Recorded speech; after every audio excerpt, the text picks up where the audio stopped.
Bueno, pues bienvenidas, bienvenidos a este ciclo de mesas redondas, el gobierno de la 4T, reflexiones desde la psicología y la sociedad.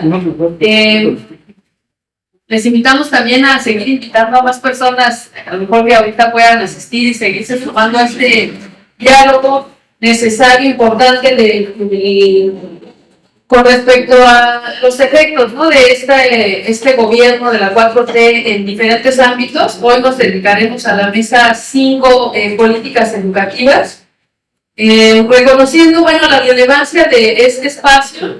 Esta es la última mesa. Bueno, invitarles a estar atentos a mesas que habrá posteriormente también sobre psicología social. Y bueno, en espacios como este nos convocan como profesionales de la psicología, pero también como ciudadanía, personas, partes, digamos, que formamos esta sociedad mexicana y que desde estas dos lecturas de ciudadanía y psicología es importante tomar una postura ante los diferentes temas que nos están convocando. No existe un lugar, ¿no? Creo que es importante, como nos decía el psicólogo social Ignacio Martín Baró, tomar una posición ante los diferentes temas que nos atraviesan como sociedad, renunciar a esta idea de que somos neutrales y por el contrario posicionarnos ante los diferentes temas. Y bueno, hablando en el tema concreto de la educación, que es lo que vamos a conversar el día de hoy, vamos a poder dialogar con el profesor Héctor Magaña, presente aquí, profesor de la psicología educativa y director de la Revista Mexicana de Orientación. También al profesor Samuel Ramírez Morales, profesor del área de la psicología de la salud, psicología social y el área de psicología educativa. Y también el profesor Fausto Tomás Ávila, de la psicología educativa. Pinedo Ávila. El profesor Fausto Pinedo Ávila. ¿Por qué hablar sobre educación en este momento histórico donde hay mucho descontento con algunas figuras públicas, algunos medios de comunicación, con las transformaciones que se están haciendo en los libros de texto, en los planes de trabajo? Incluso nos dicen por ahí en algún noticiero que son libros anticuados, ¿no?, que retoman a un autor de los 70, Paulo Freire. Y pues yo traigo aquí a la descripción a Paulo Freire, ¿no?, cuando nos dice: sería una actitud ingenua pensar que las clases dominantes van a desarrollar una forma de educación que permita a las clases dominadas percibir las injusticias sociales de forma crítica. Creo que ahí Paulo Freire también pudiera responder a este rechazo a que incorporemos lecturas críticas en la educación y en los libros con los cuales nos formamos. Entonces, pues, vamos a iniciar a escuchar los apuntes, las reflexiones de los profesores aquí presentes. Y bueno, el formato va a ser que cada uno de ellos nos va a compartir a lo largo de 20 minutos sus reflexiones, sus apuntes sobre el tema de educación, políticas educativas. Y posteriormente cada uno tendrá 5 minutos para dar un cierre a eso que hizo compartirnos el día de hoy. Y posteriormente vendrá una ronda de preguntas y comentarios. Les invitamos a que vayan anotando sus preguntas, sus dudas, porque luego al final se nos olvidan. Entonces vayan anotando para que podamos establecer ese diálogo, que esa es la idea de este espacio. Entonces, pues vamos a iniciar con el profesor Héctor Magaña. Entonces, ¿lo escuchamos, maestro? Muchas gracias. Gracias a los miembros del comité organizador de este foro de debate y de análisis de educación sobre las problemáticas que nos acontecen hoy en este convulso momento histórico que estamos viviendo y que les toca vivir a ustedes y a todos nosotros. Gracias a ustedes por su participación, por escucharnos, aprender ahora de otras formas de ver nuestra realidad. Voy a iniciar con una visión un poco histórica. Aquí tengo otros datos. La nueva escuela mexicana, así nombrada en este sexenio, Desde mi punto de vista y a partir de la que saber del maestro Michel Foucault, nos dice que en realidad empezó el 30 de marzo del año 2000 para llegar a Andrés Manuel López Obrador con el triunfo democrático y gobernar la Ciudad de México. Inició la historia con la primera preparatoria aquí, en Santa Marta, en un lugar que era una cárcel para mujeres, y este gobierno, en el año 2000, repito, la convirtió en una escuela.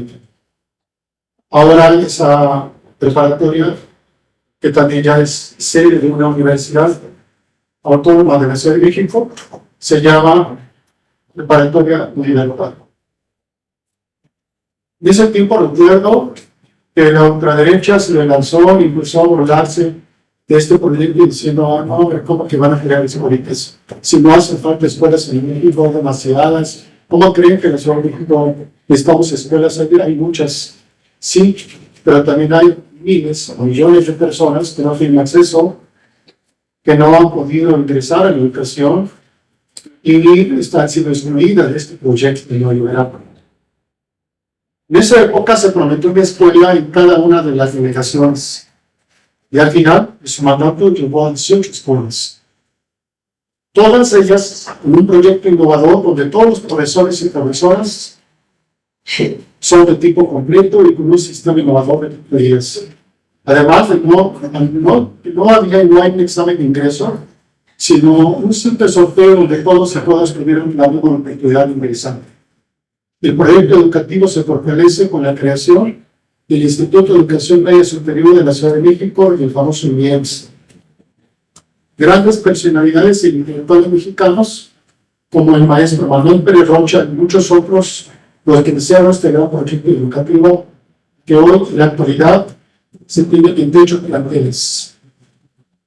Y una de sus filosofías de esta escuela, de educación del instituto, será gratuita, democrática, promoverá el mismo examen y discusión de las ideas y estará orientada a satisfacer las necesidades de la población de la capital del país. Esa es la filosofía del proyecto educativo que, repito, no inició en este sexenio, sino fue el 30 de marzo del 2000.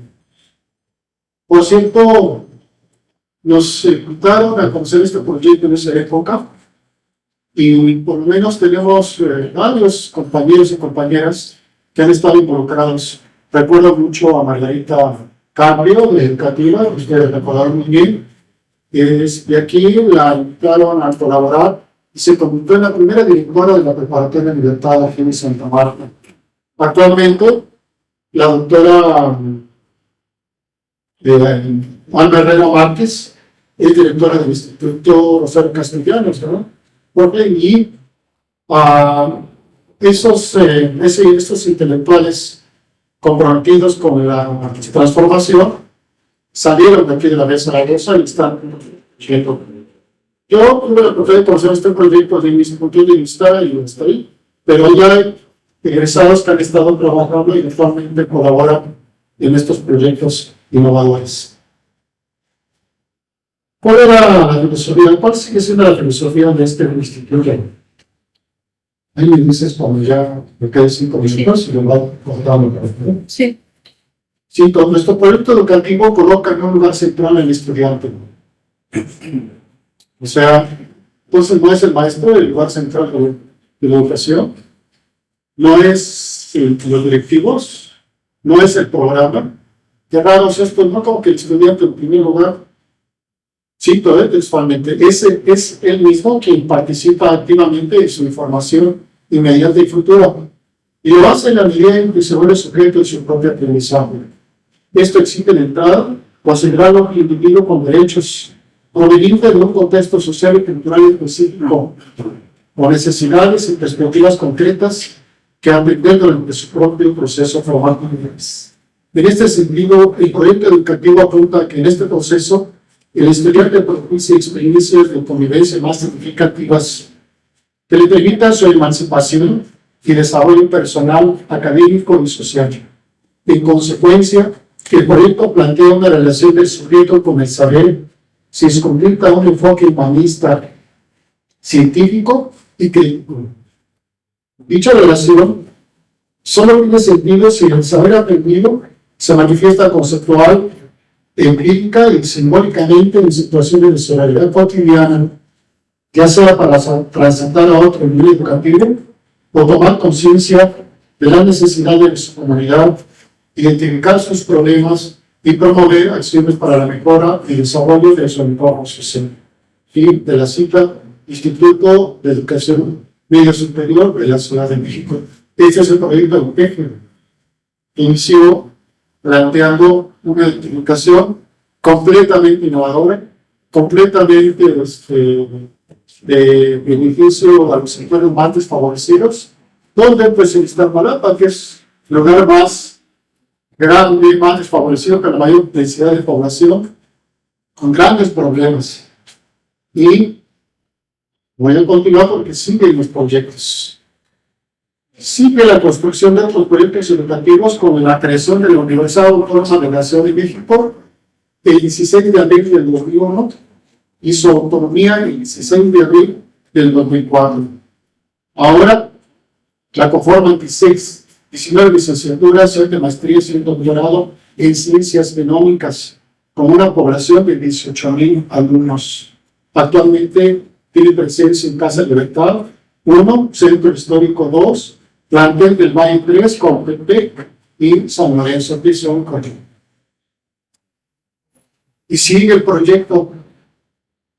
Crea las universidades del bienestar Benito Juárez, que alberga en este momento, según las fuentes, 45,581 estudiantes, 1,168 profesores en el ciclo escolar 22-2, con la integración de 36 carreras profesionales, en total de la República Mexicana, con 100 sedes. ¿Cuándo habían escuchado que un gobierno ha creado 100 nuevas universidades? Primera vez en la historia. Por eso ha sido una profunda transformación. 100 universidades. ¿Qué se crea ahí?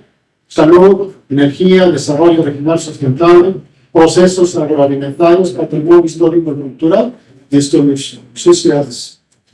Sigue. En mayo del 2019 se crea el Instituto de Estudios Superiores de la Ciudad de México, Rosario Castellano, dirigida por nuestra zaragozana, Ana Herrera Márquez. El Instituto de Educación Superior con autonomía técnica, académica y de gestión, cuyo propósito es formar profesionistas competentes que contribuyen en el desarrollo de la Ciudad de México. Sus planes y programas son innovadores de calidad y con pertinencia sociocultural.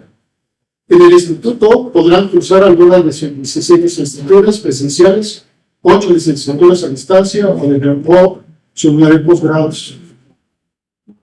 La Universidad Rosario Castellanos tiene una educación híbrida que organiza el aprendizaje en 3 espacios: presencial, a distancia o virtual y autogestivo. Actualmente cuentan con 6 licenciaturas, 8 en sistema híbrido, 13 posgrados, que incluyen especialidades, 3 maestrías y 3 doctorados. Esto es los antecedentes en la que del futuro.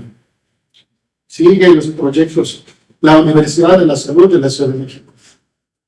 La Universidad de la Salud recibe el ciclo escolar 23-24, la 4ª generación de estudiantes, en las licenciaturas en Enfermería Familiar y Comunitaria, Medicina General y Comunitario, con más de 500 aspirantes. Actualmente tiene más de 3,000 estudiantes. De una oferta educativa de 23 licenciaturas, 5 especialidades, 7 maestrías y 3 doctorados. ¿Por qué una universidad de la salud? Pues porque carecemos de especialistas, compañeros. No tenemos los suficientes médicos ni enfermeras para atender las grandes necesidades de salud. Y lo que me da más penita es decir que aquí en nuestra escuela, que se crea históricamente la licenciatura en medicina, según los informes, este año son ingresados 56 alumnos de primer ingreso en medicina, que ¿por qué no había lugar para ellos? 56 alumnos nada más en esta generación, que no había lugares, ni espacios, ni maestros. ¿Ustedes les creen? Yo tampoco. Bueno, con este antecedente, planteo o dejo claro cuál es el proyecto de este nuevo gobierno, de esta nueva corriente política que está dirigiendo los destinos de este país. Y ahora sí entró a que es la escuela, la nueva escuela mexicana, cariñosamente denominada la NEM. Cito: parte de la cotidianidad que se vive en el país se defiende una educación integral en claro compromiso con las distintas comunidades. Implica un modelo de educación alternativo y propio desde y para México, inspirado en la pedagogía crítica, y lo dicen claramente quienes, sigo citando, la epistemología del sur, la educación popular de pensadores, pedagogos y senadores como Godín Brenda, Paulo Freire, Boaventura de Sousa Santos, Simón Rodríguez, Adriana Puiglos, Estela Quintal, que está la de y para América Latina. Fin de la cita. ¿Qué es lo que está planteando el proyecto educativo Fortaleza? Formar una nueva generación de hombres y mujeres que se comprometen con la profunda transformación del país, que tengan una clara visión humanista, social, política, que sepan que forman parte de una comunidad de nuevo tipo, que atiendan a las grandes necesidades nacionales y que sí están sustentados en pedagogos revolucionarios, en pedagogos que rompen con la hegemonía dominante, como estos que acaban de mencionar, lo dicen claramente sus fuentes de información. Todo esto está sacado de las fuentes de información oficiales. Y yo integro lo que intenté armar en un decálogo. ¿Cuáles son las propuestas centrales de la nueva escuela mexicana? Número 1. Se rompe con el paradigma de educar basado en competencias. Y su proyecto, dicen ellos, pretende desarrollar las máximas capacidades de los alumnos y enseñantes. ¿Por qué el modelo de competencias? Porque el modelo de competencias es un modelo que se desarrolló sustancialmente derivado de un modelo empresarial, de un modelo de organismos internacionales como la OCDE, Fondo Monetario Internacional, y eso no los quisieron implantar y lo lograron en algunas instituciones y en algunos planes de estudio para formar a profesionistas sobre el modelo de competencias. Lo que ahora se propone es, dicen ellos, formar las capacidades, es decir, desarrollar el potencial humano al máximo en todos los ámbitos. ¿Cómo? Punto número 2. Se encuentra relacionada con la escuela activa de corte freinutiano. Tomás conoce muy bien este corte freinutiano, vive con amigos antecedentes muy bien de esta escuela. Yo también, mi hijo también estuvo en una escuela freinutiana. Se nos acusa de que si quiere formar a los alumnos en escuelas activas. Sí, efectivamente. ¿Por qué no escuelas activas? Porque son escuelas que generan pensamiento libre. Un niño a los 4 o 5 años da conferencias. A los 4 o 5 años da conferencias. En las escuelas activas no hay calificaciones. En las escuelas activas, compañeros y compañeras, no hay tareas que aburren y dejan totalmente despedazados a los padres de familia haciendo maquetas inservibles, sin sentido. En estas escuelas cristianas, por cierto,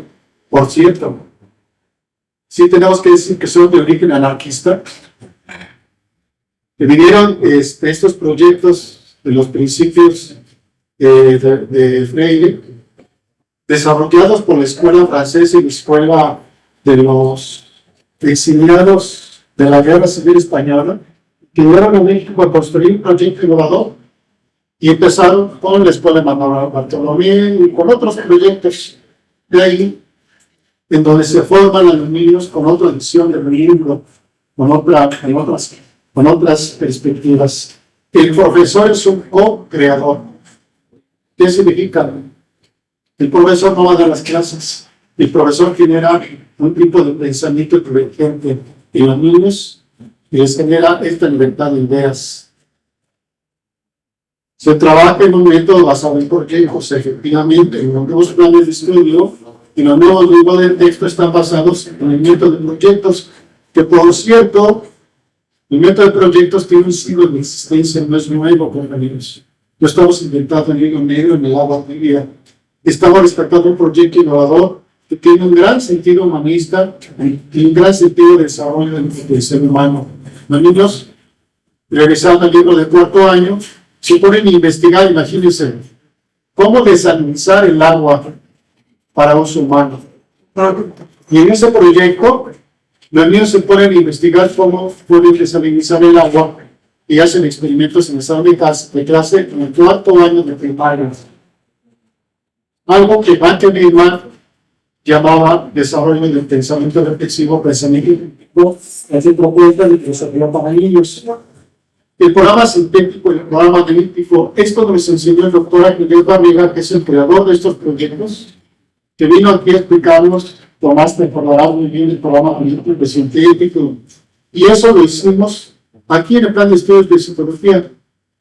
Entonces, este proyecto nosotros lo aprendimos hace como 20 o 25 años con el doctor Ángel Barriga.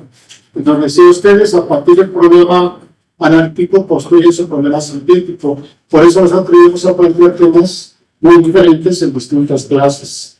Ya para terminar,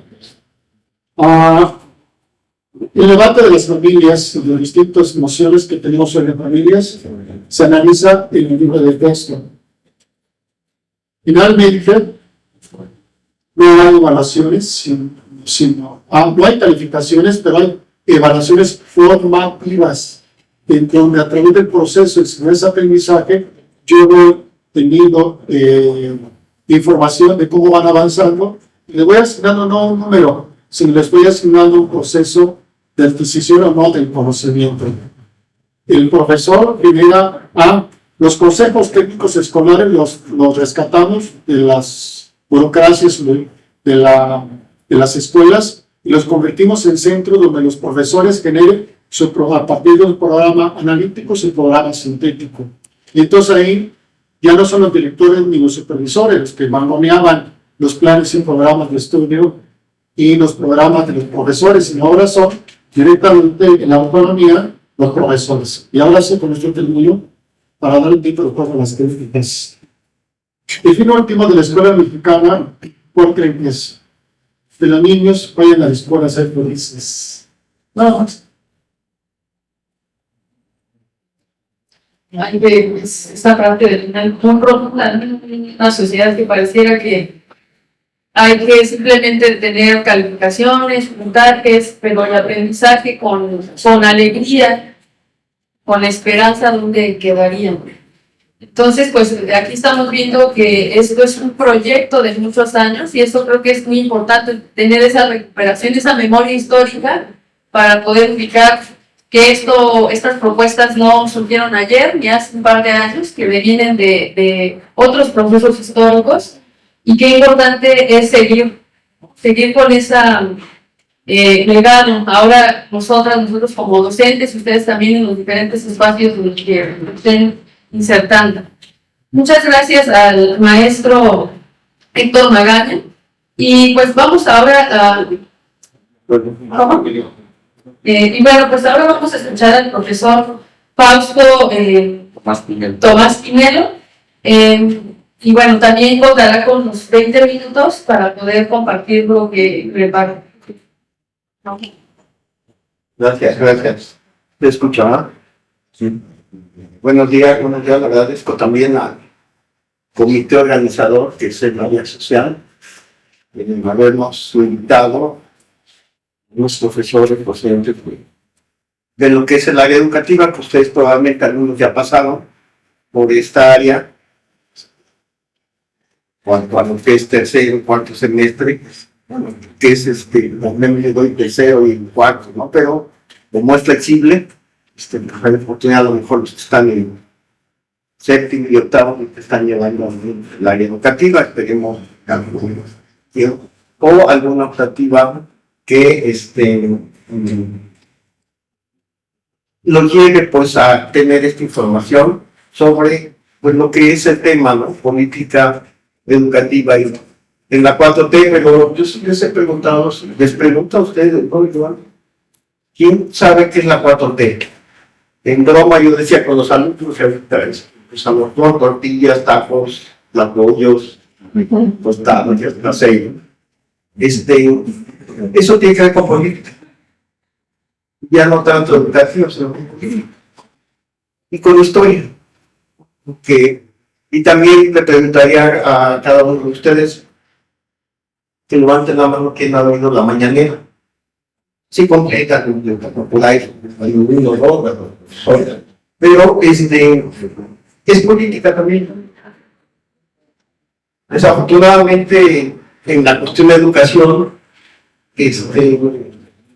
hay un profesor también especializado, sus estudios de posgrado comentaba que la educación de otros programas que tienen que ver con salud, seguridad, son anecdóticos. Es decir, son sexenales. Nosotros tenemos gobiernos cada 6 años. Esperemos que sí, como dijo el doctor Magaña, es importante esa continuidad en los programas. Pero la mayoría de ellos o cambian de nombre, cambian de autoridades políticamente hablando y se rompe a veces esa continuidad. Esto es uno de los problemas. Yo sí quisiera iniciar ya la presentación, y es la hermano, porque ahorita con esto del streaming, estas cuestiones, si no somos audiovisuales, aunque nos cansa estar escuchando a la persona hablando, no más hablando.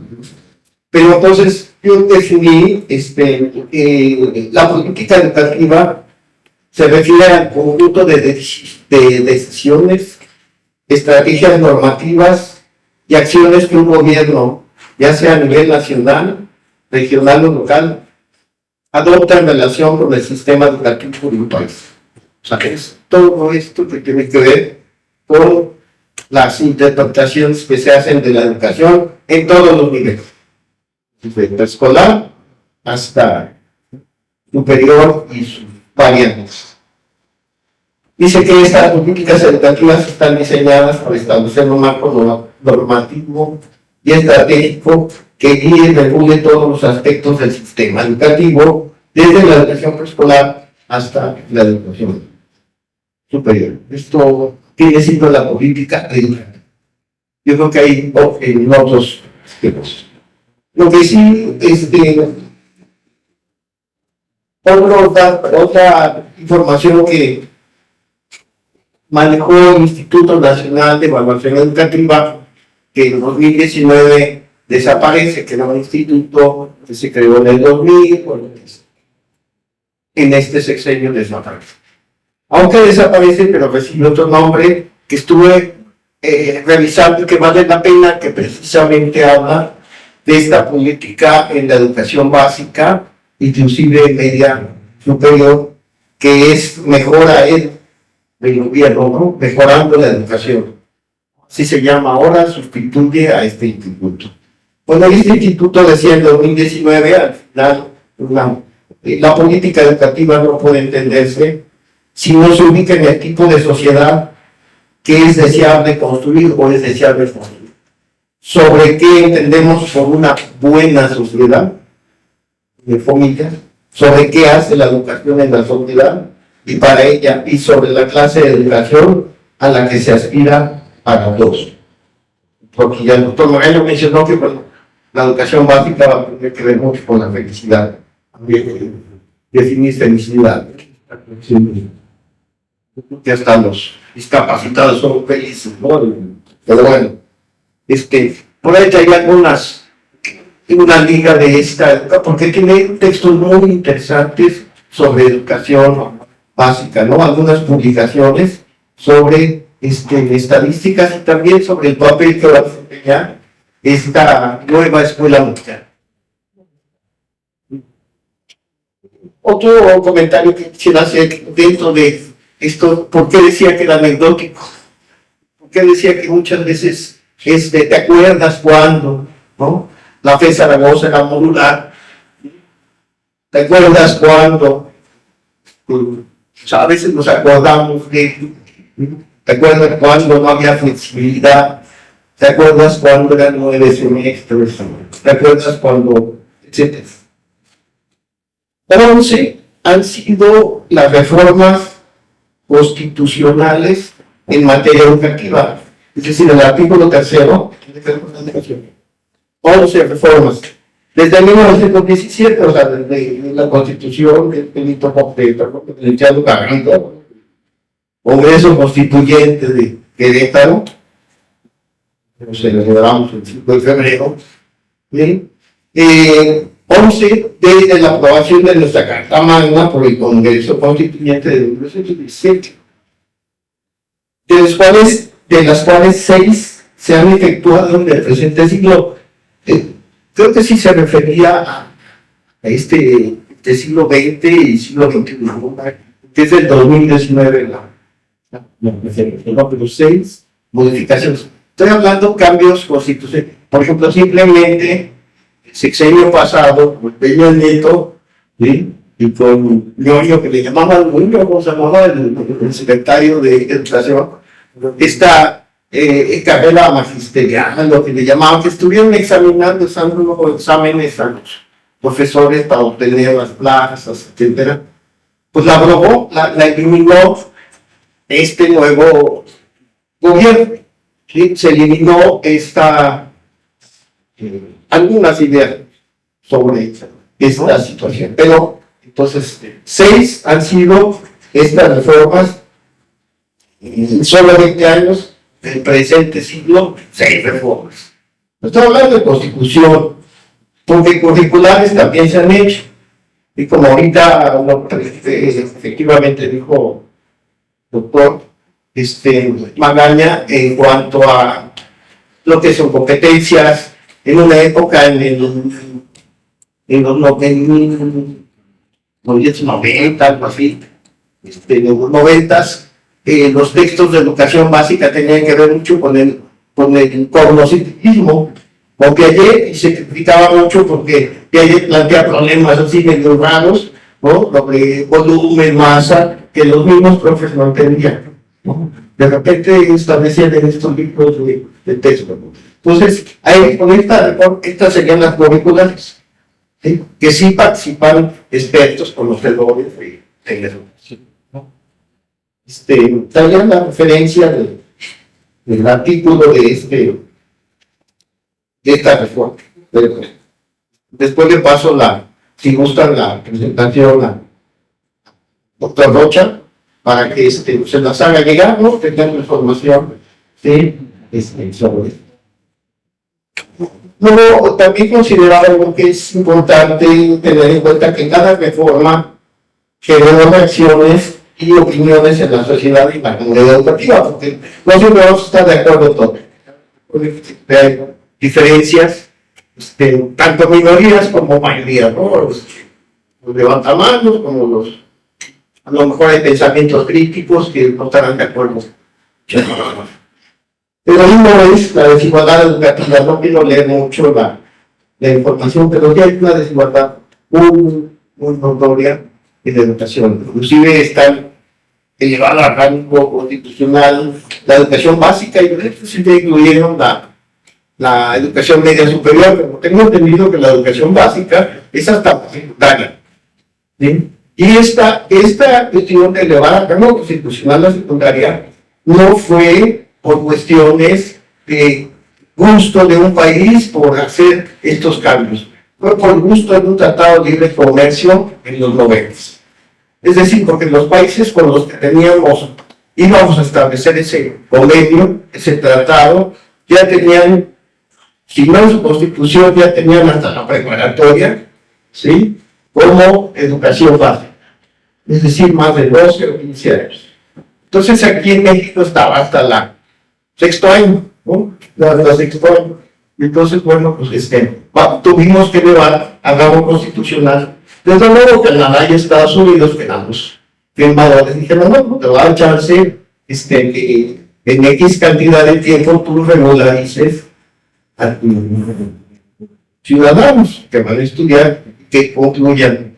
Pero si vemos estadísticas, yo creo que sí, no sé, 15, 16% probablemente de personas que no han terminado la educación básica. Son todos adultos mayores, hay muchos adultos mayores que pero esa desigualdad educativa y otros elementos, ¿no? Está también el concepto de calidad educativa, que también tendríamos que ahondar, pero estas cuestiones son las diferentes reacciones. Otro es el abandono y la repetición escolar. Parece ser que hoy, la semana leí algo que a partir de segundo de primaria ya iba a haber calificaciones.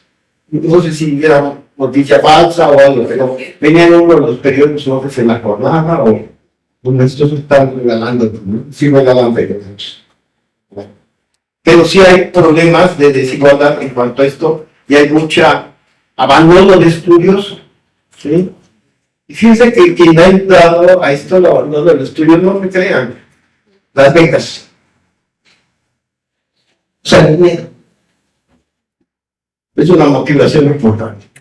Modi, en la Gaceta, no sé si fuera la de lunes, no sé qué Gaceta de la UNAM, salió que 2 de cada 3 alumnos de la UNAM tienen beca. Vean, vamos a ser con 100 pesos. Como decía un profe, se vaya a ver a chelos o a cantadores, no sé qué, que hagan con su dinero, pero esto ha sido un incentivo por, antes se llamaba bécalos, antes hay diferentes tipos de becas que contribuyen a que los chicos y los niños ahorita, este gobierno le está dando efectivamente a la educación básica, como entendido, becas tanto para que sigan estudiando, a madres solteras, a viudas, etcétera, etcétera, dinero para que sigan estudiando. Esto contribuye a la cuestión de la familia en su economía y a los chavitos que no abandonen la escuela.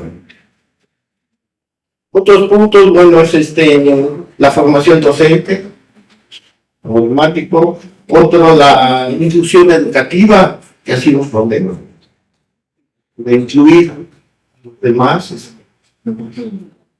Les decía a los alumnos que sí han visto la serie South Park, sale todos Tim y Jimmy, ¿no? En forma de broma irónica, estos pues son inclusión, es inclusión, ¿no?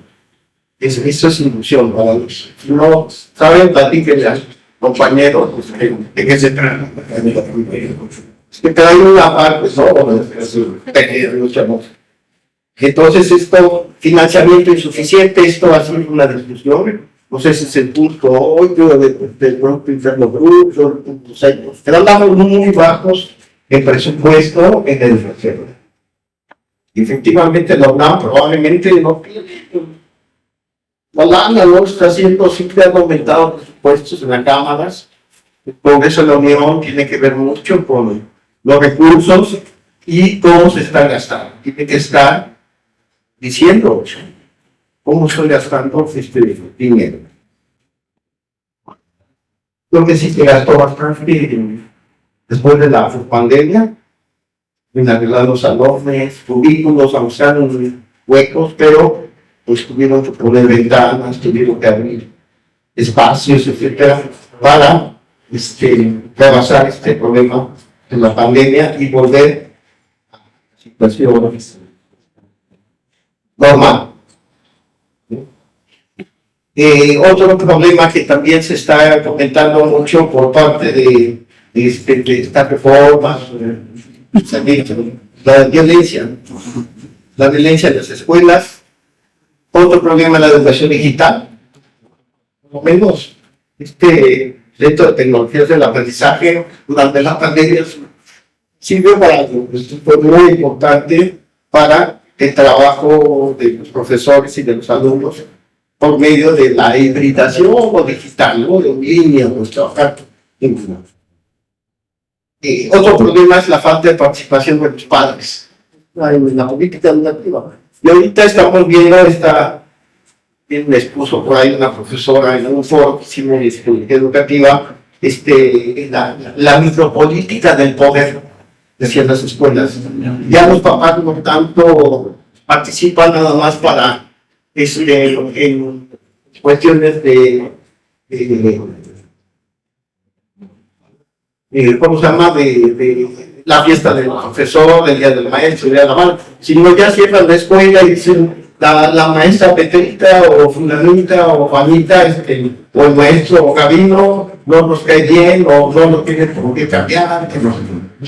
Entonces, de cada 5 minutos, rápido, les leo algo que dice Pablo Latapí. Que dijo Pablo Latapí, es muy importante dentro de la educación, porque la educación mexicana es de baja calidad.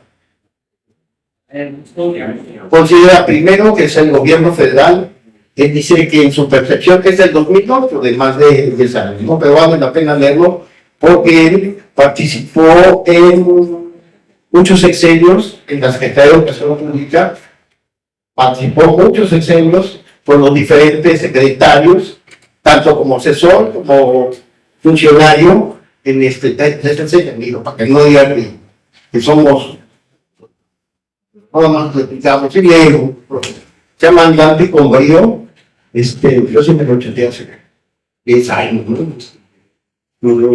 Dejaron de memorias de mis interacciones como secretario de Educación. Y al último comenta, pues, estos 3 puntos. Dice, un problema es el gobierno federal. Dice, en mi percepción afirmo que la educación no ha sido verdadera prioridad para ningún gobierno de la República. Me refiero a prioridad en serio, como lo fue hace 50 años para Corea del Sur, o hace 30 años para los tigres asiáticos, Taiwán, Tailandia, Singapur.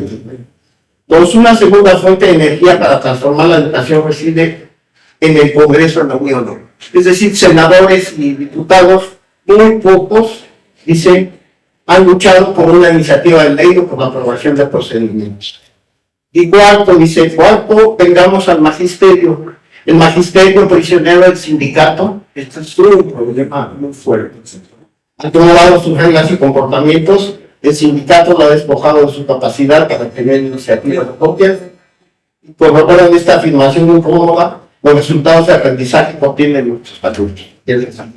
Y por último, dice que menciona la principal de estas energías, la de la sociedad, la de los ciudadanos. Tenemos que confesar que la gran mayoría de los mexicanos adultos, sea que tengan a sus hijos en escuelas privadas o públicas, son diferentes a esto o están resignados ante las deficiencias del sistema educativo.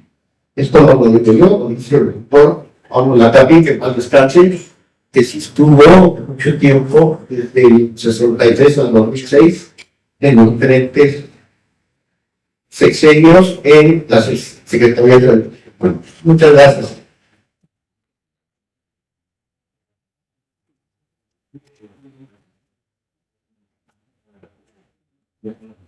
Muchas gracias al doctor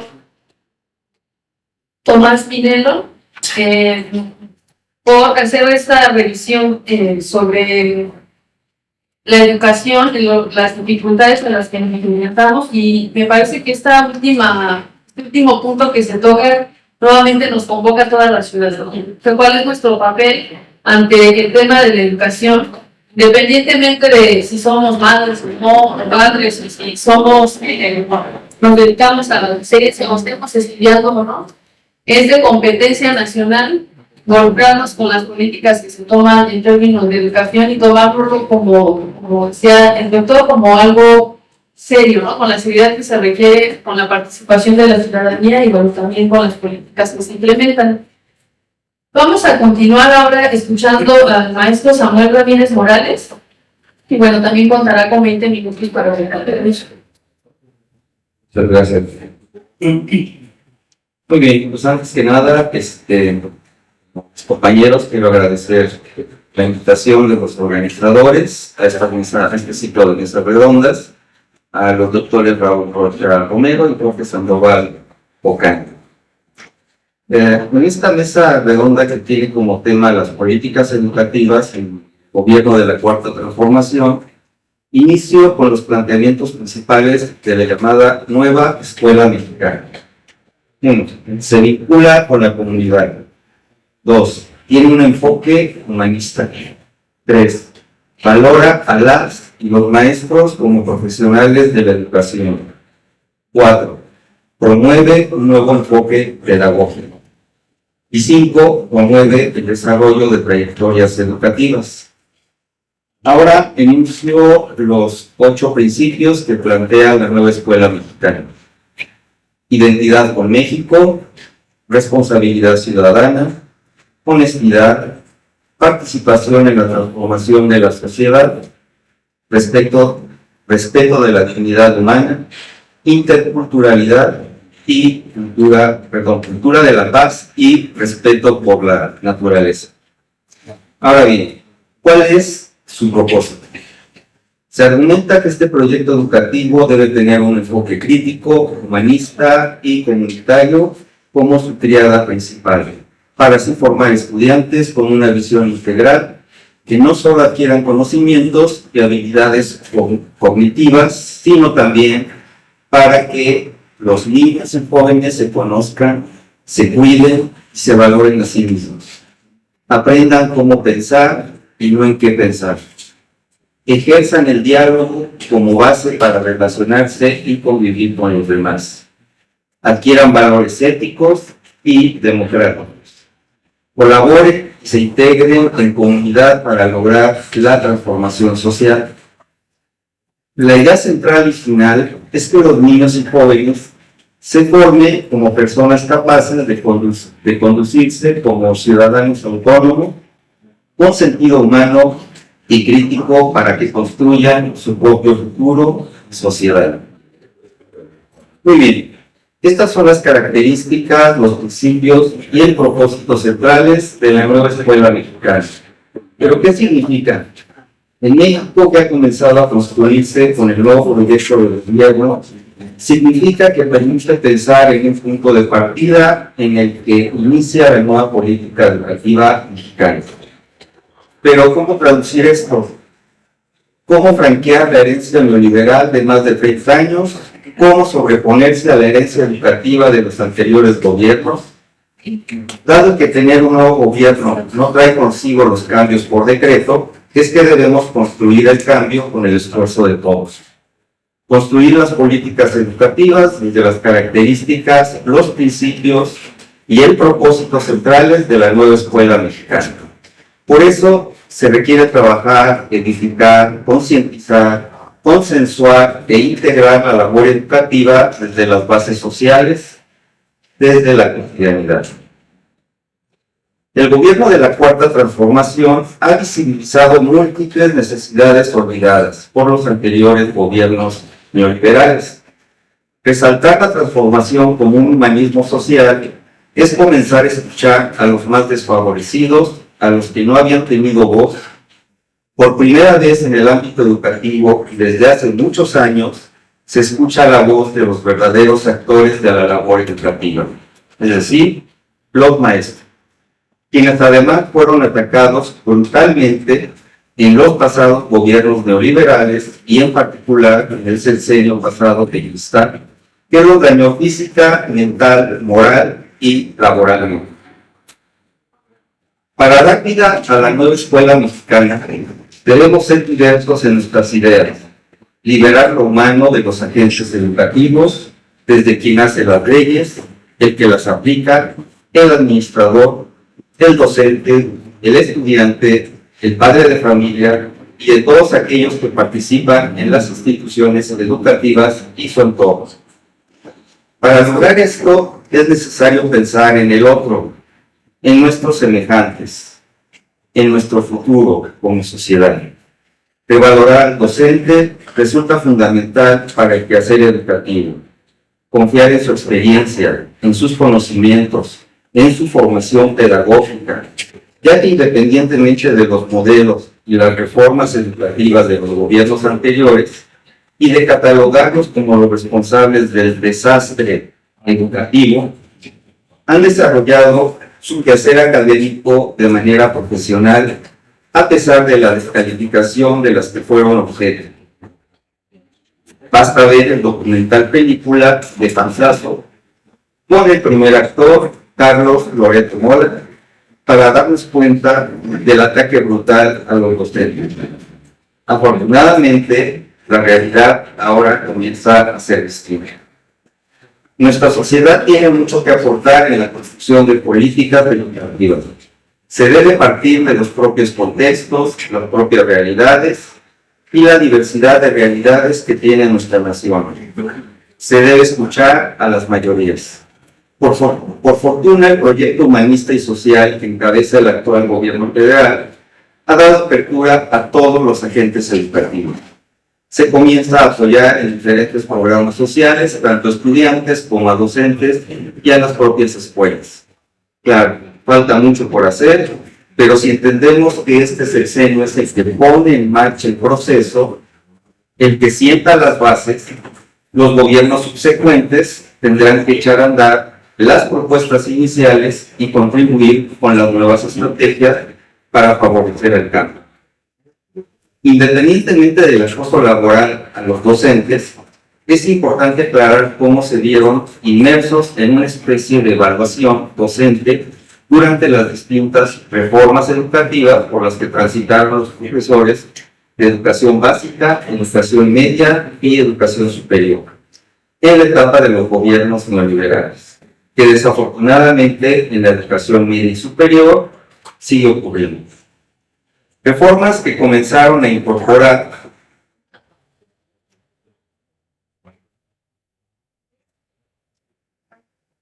una cantidad enorme de capacidades, habilidades, saberes, estrategias educativas o mecanismos de evaluación, que gradualmente fueron saturando a los docentes y que a los gobiernos neoliberales les permitió evaluar al maestro a partir de una figura docente ideal, con prácticas pedagógicas ideales, dirigidas a alumnos ideales y en salones inexistentes por ser ideales, convirtiendo la práctica docente en una actividad que simulaba la buena educación y que evaluaba el desempeño docente no a partir de su experiencia y conocimientos pedagógicos, sino desde un modelo educativo en abstracto, que orilló a una especie de simulacro pedagógico, convirtiéndolo en una evaluación laboral con consecuencias graves como el destino de maestro, sin importar sus años de experiencia y pasando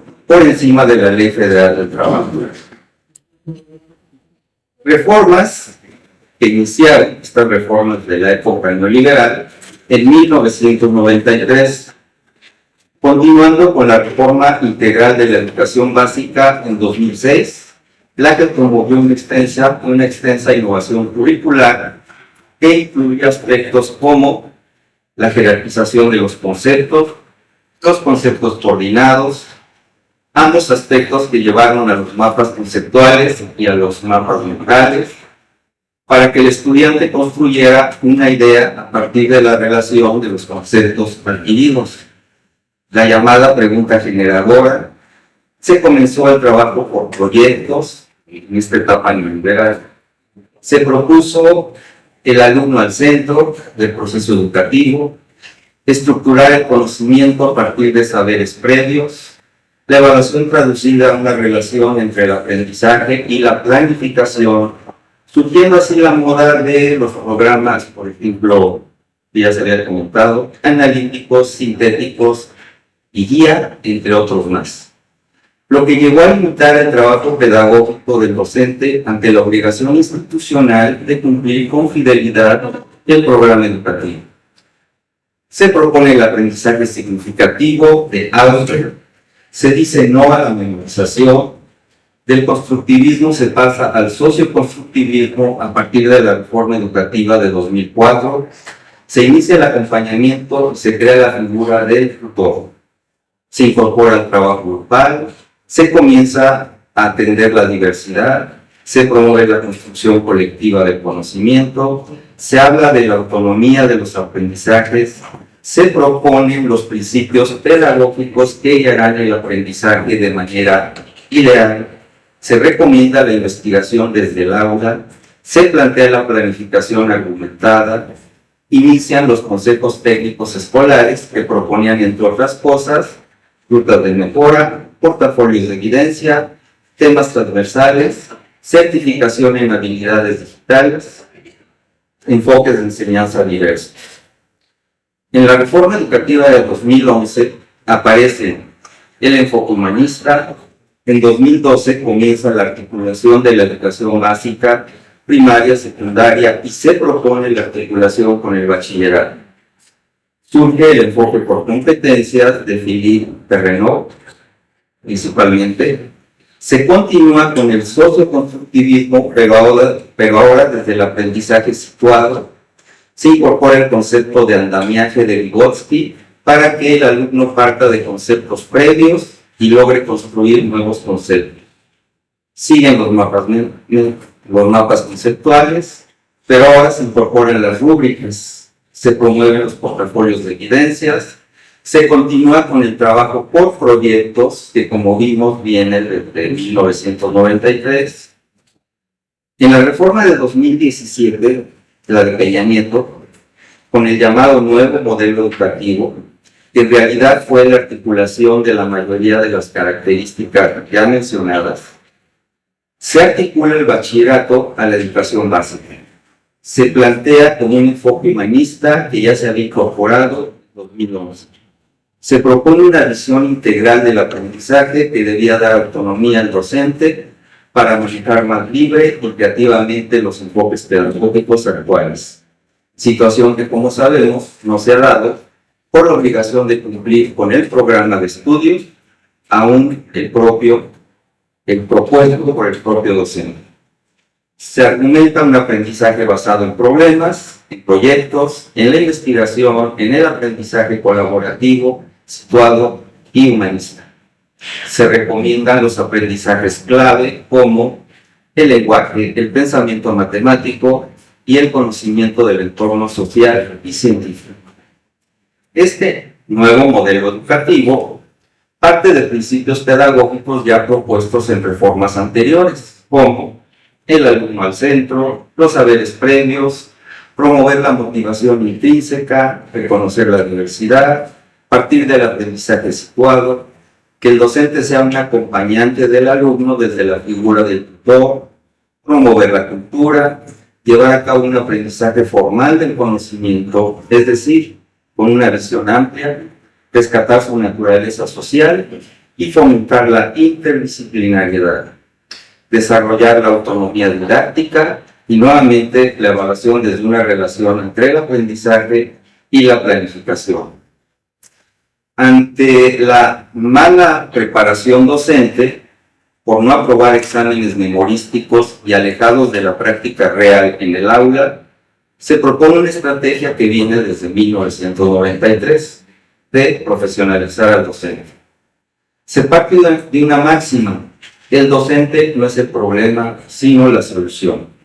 Esto es, reconocer que el desastre educativo es por culpa de los profesores y no del sistema educativo mexicano.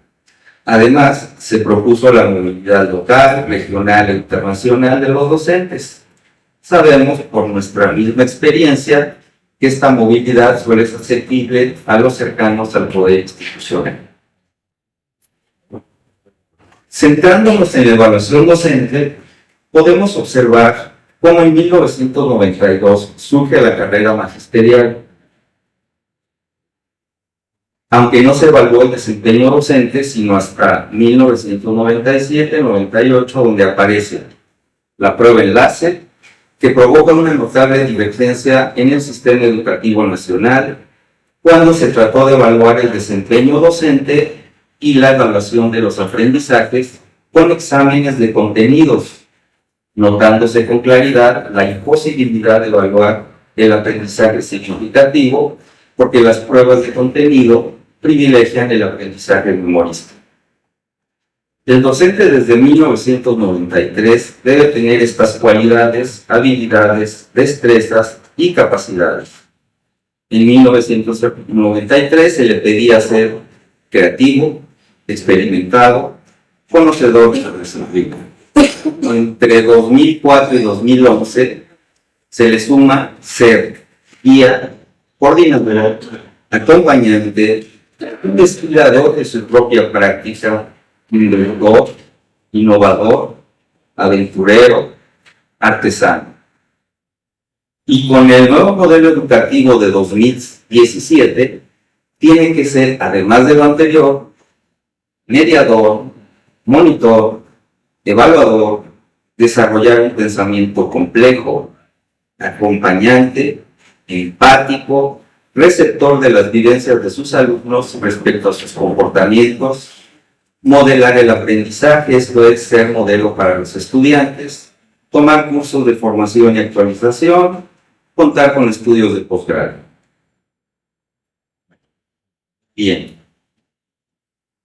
Para que todo esto se cumpla, ya en el ámbito de la cuarta transformación, se requieren condiciones mínimas para que el docente, y que no siempre se obtuvieron anteriormente, tiene que contar con estabilidad laboral, salario digno, un ambiente de trabajo adecuado, que exista una verdadera movilidad docente, que se genere una evaluación docente justa, que incorpore la práctica cotidiana desde el salón de clases, tener autonomía en su labor, que las autoridades confíen en los profesores.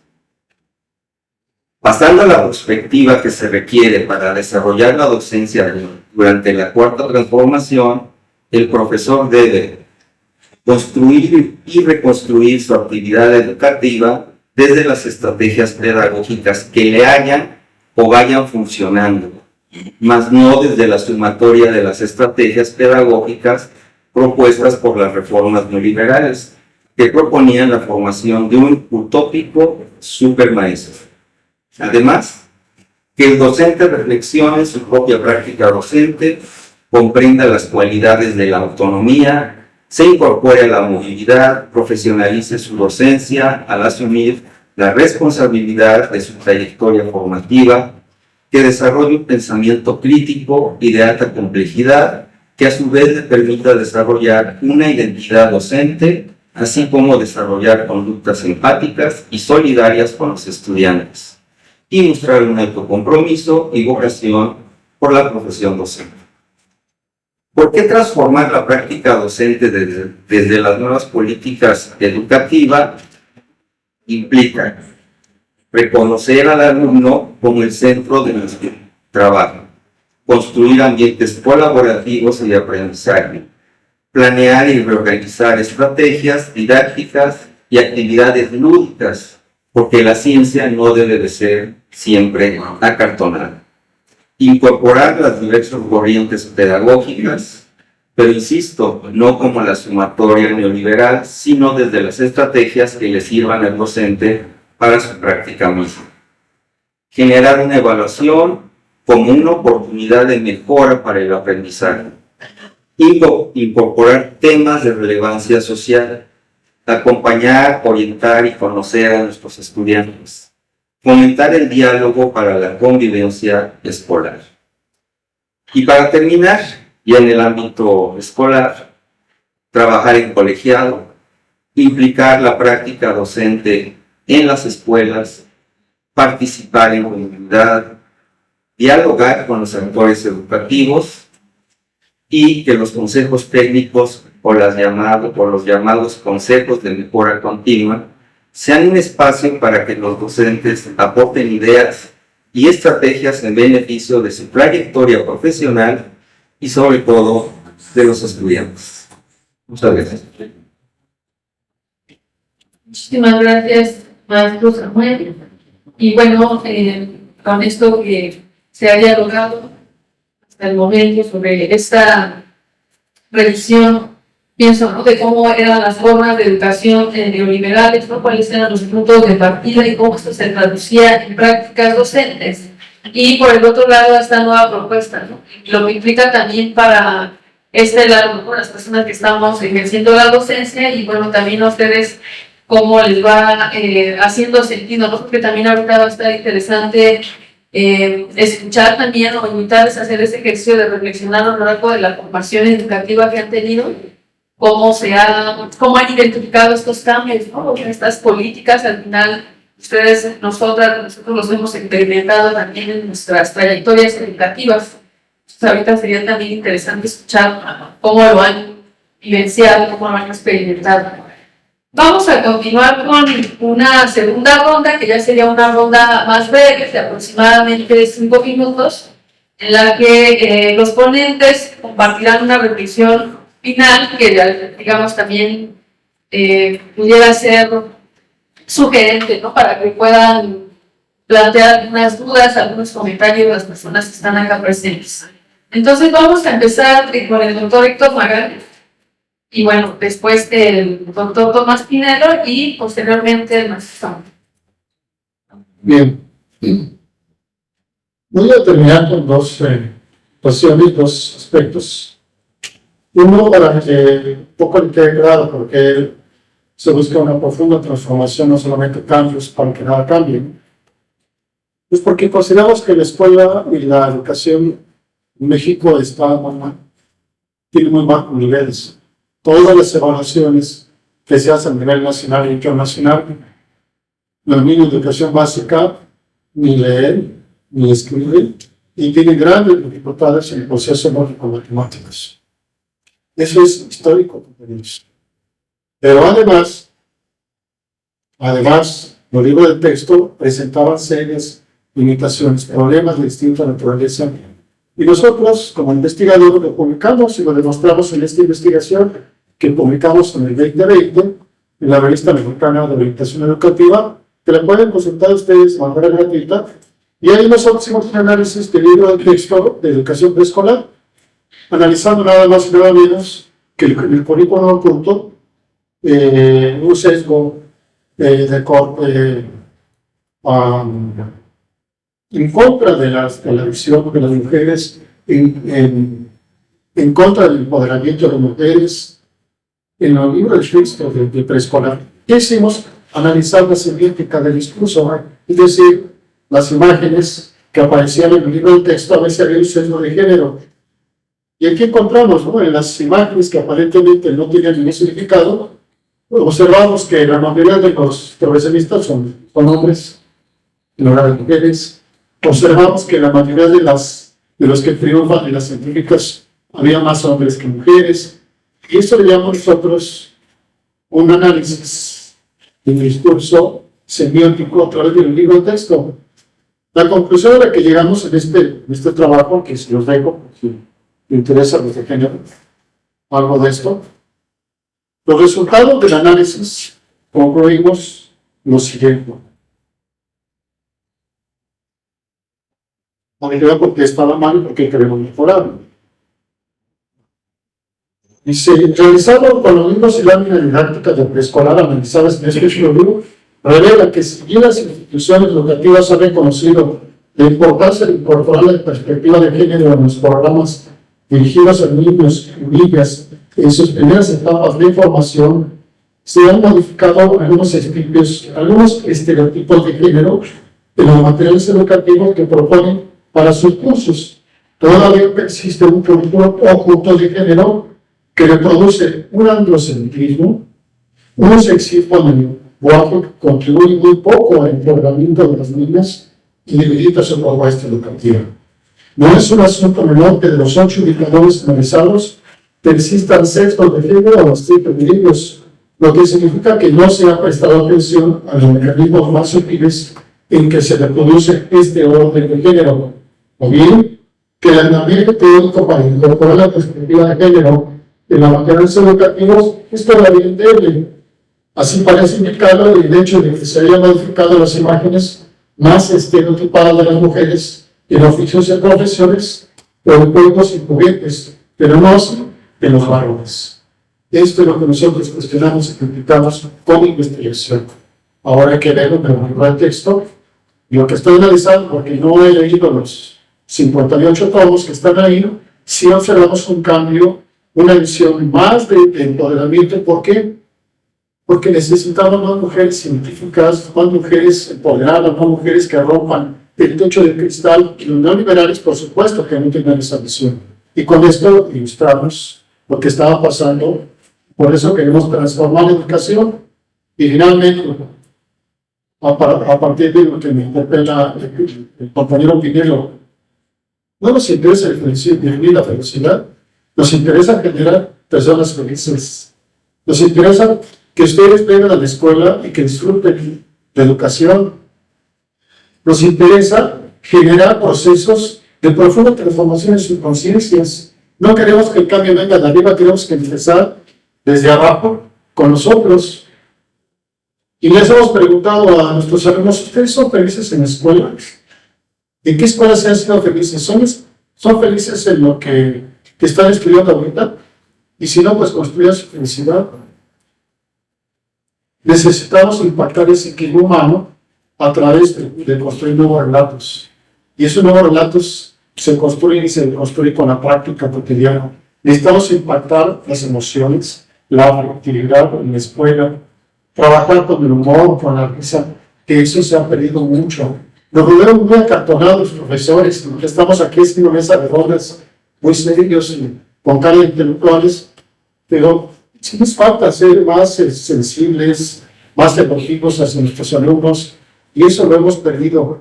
Y hay escuelas en donde sí, los niños sí van a la escuela felices, sí les gusta su escuela, sí les gusta lo que aprenden, sí les gusta su institución, y disfrutan de ella. Esa es la propuesta de la nueva escuela mexicana en el proceso pedagógico. No definirla, ni mucho menos, sino crear este ser feliz para una nueva sociedad. Muchas gracias, doctor Héctor Magaña. Yo pensaba también en la importancia de politizar la felicidad. O sea, no verla necesariamente como una emoción o como se está hablando en la psicología positiva, desde el individualismo, como que concéntrate en ser feliz, sino la felicidad, entiendo, también podríamos pensarla como una acción colectiva, ¿no? O sea, ¿cómo puedo ser feliz ante las desigualdades? ¿Cómo puedo ser igual feliz ante tanta violencia? Entonces, creo que también politizar estas emociones, esto que de pronto en psicología o en algunas, desde algunos paradigmas, pues tomamos distancia con esta mirada política, quizá habría que repensarla, ¿no? Y junto con otras sensaciones humanas muy dejadas al segundo término, como la esperanza, la colectividad, se me ponía a pensar en esto. Y bueno, varias cosas, ¿no? De lo que mencionaban del artículo de este trabajo que también ha realizado la doctora Elsa Guevara, que si no la conocen, creo que es importante acercarse porque ha hecho esta revisión desde el preescolar, la universidad y ahorita está proponiendo en la primaria. Creo que vale mucho la pena y esta segunda revisión de los libros, ¿no? Creo que ahora tendríamos esa tarea, ¿no? De cómo, qué se ha modificado y qué persiste, qué tendríamos que seguir modificando. Así es. Pues muchas gracias. Vamos a escuchar al doctor Tomás primero. Y yo completar el problema, ¿no? De la educación en México, pues ustedes ven, manejamos mucho en psicología estadística. ¿Sí? A veces son engañosos los números, pero las estadísticas indican, por ejemplo, en la educación superior, partísimo comparación, solo en Latinoamérica, ¿no? La educación media superior, está por muy bajo de lo que piden los organismos internacionales, la OCDE, el Fondo Monetario, que son presiones que también tienen. Samuel creo que supone un análisis, maestro Samuel, esta reforma cómo ha ido modificándose desde pasos de competencias anteriormente. Estas técnicas han empezado a manejar, pero todo ha sido, como insistir, de manera anecdótica. A mí me gustaría decir que por lo menos en la educación básica sea la continuidad pues, de esta escuela mexicana, de la nueva escuela mexicana, a lo mejor sí con este concepto de felicidad, ¿no? Que sean felices, o con esta visión de Freire y de otros autores, ¿no? Sí, efectivamente, en los 80s, la cuestión de la alfabetización, Pablo Freire, la pedagogía del oprimido y la educación como práctica de la libertad eran libros que nosotros leíamos hace 40 años, en momentos históricos diferentes. el doctor Magaña también comentó algo importante, ¿no? Todos leemos, todos escribimos. El problema es que no lo continuamos, sí, leemos y escribimos. Pero si tú encuentras en México los analfabetas funcionales, pues es un porcentaje altísimo. Nada más leen lo necesario, meterlo del camión, meterlo de farmacia, lo necesario. En las grandes ciudades probablemente sí. Estaba viendo así rápido, no estaba yo chismoso, pero las estadísticas de los promedios de estudios del mexicano, ¿no? Se ha ido incrementando 1% cada 3, 4 años, pero andamos ya por el 10 años de escolaridad, ¿no? 6 y 3, bueno, ya estamos llegando a lo que está pidiendo la Constitución, ¿no? Aunque por un año no de preparatoria, ¿no? Pero bueno, es como Estados Unidos ya no da, eso ya tengo la educación superior, ¿no? Entonces, el problema de la educación es que efectivamente leemos, sí, leemos y escribimos, pero no lo continuamos. Es decir, la educación básica es buscar esa continuidad en la lectoescritura, ¿sí? Una pura lectoescritura. Luego yo platico con los compañeros, con los chicos, ustedes, pues les llevamos 40, 50 años, somos hombres o mujeres con más de 50, 60 años, 70, algunos en el séptimo piso, que ya llevamos información, hemos leído, hemos sí estudiado, pero también leído por deseos de leer novelas, por intención. Esto es lo que nos falta a nosotros, a los chicos, se fomente la lectura en esa educación, porque creo que también la felicidad está en que tú por voluntad leas, ¿no?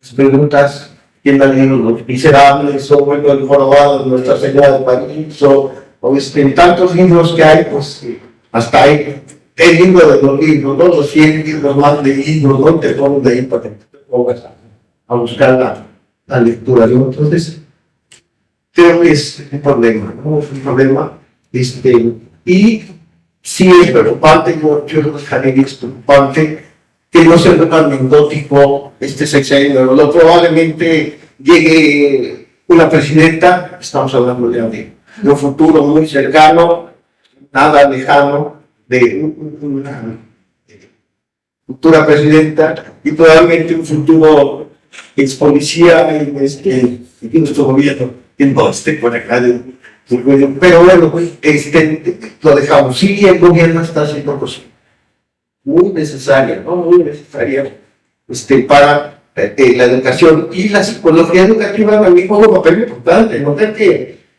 los psicólogos educativos no han intervenido desde el día del CINVESTAR, del Departamento de Investigación Educativa, ¿no? Sí, desde que Nalma Maldonado, del Colegio de México, de la misma UNAM, ¿no? Han participado Mario Herrera Beltrán, que es psicólogo, él fue muy poco tiempo director del INE, del Instituto Nacional de Evaluación del Permiso. Entonces son personas que faltan por nombrar, ¿no? Que han dedicado su vida, como Pablo González Casanova, a la educación y están preocupados por manejar proyectos que permitan estos avances bajo presiones de la comunidad internacional, porque si estamos bajo presión de esa política neoliberal. Y no quedamos, pues estamos inmersos bajo presiones de la política neoliberal. Hay muchas veces. Muchas gracias, doctor. Concluimos con el doctor Samuel, diputado de reflexión. Bien, yo diría no hay que rogarnos las vestiduras, es una pelea inútil estarse peleando entre los neoliberales y los de la Cuarta Transformación, porque pues a lo largo de la historia de México se han dado distintos modelos educativos. Este es uno nuevo. uno nuevo que tiene otro tipo de planteamientos y hay que darle pues, la oportunidad de que se constituya. Una característica, digamos, que puede tener este nuevo modelo educativo o la nueva escuela mexicana es, por eso lo resalté mucho, son dos cosas, ¿no? El alumno, el principal eje del trabajo de la transformación y del trabajo educativo pedagógico, y el docente. Durante los últimos 30 años al docente se le ha castigado severamente, no solo en educación básica, sino también en educación superior. Y se le ha echado la culpa. Cuando con esta idea del supermaestro que yo planteé, que además fue tomada de una doctora de la Universidad de Tlaxcala, Mariela Jiménez, con esta idea del supermaestro se ha querido evaluar al docente y ha llevado a casos tan extremos como correrlos en educación básica, en quitarle los estímulos en educación media y en educación superior, para conseguir una plaza de tiempo completo en la educación superior hay que hacer un examen y una clase que no existe.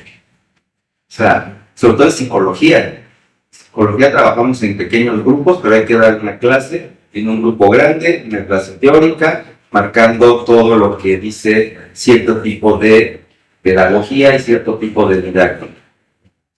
Entonces, el profesor es mal visto aquí en México, a pesar de que hubo una época en que fue bien visto. Yo creo que hay que comenzar a tenerle confianza. Las autoridades no le tienen confianza al docente. Están vigilando permanentemente, están pensando que uno está haciendo, no sé qué se imaginan las autoridades, pero uno que uno no está haciendo su labor. Esto no quita que haya docentes que se caen en eso, pero creo que cada vez son los menos. Por esto la transformación está en la cotidianidad. Independientemente de si se llame cuarta transformación o como se llame, ¿sí? Hay que trabajar desde el salón de clases, hay que formar a los alumnos y yo recuperaría esto que ya comentó Héctor, que yo también lo planteé. La ciencia no tiene que ser acartonada, la ciencia puede ser lúdica, puede ser divertida. Pero parece ser que en educación superior, si uno no es serio, entonces no es científico. Si uno no es serio, entonces no sabe, o sea, no conoce, no es serio, ¿no? Y la ciencia es seria, ¿no? Entonces, yo creo que hay que analizar todo este tipo de cosas, porque insisto, independientemente de que se llame la nueva escuela mexicana o la cuarta transformación, sí hay que hacer unas modificaciones radicales al trabajo cotidiano en las instituciones educativas y en el salón de clases. Gracias. Muchas gracias, maestro Samuel. Y bueno, con estos elementos que se han venido desarrollando a lo largo de esta mesa, pues nos parece importante saber qué están pensando, cómo fueron recibiendo o qué fueron reflexionando sobre esta información. Entonces, bueno, les invitamos a que tomen la palabra, nos compartan sus sentimentales.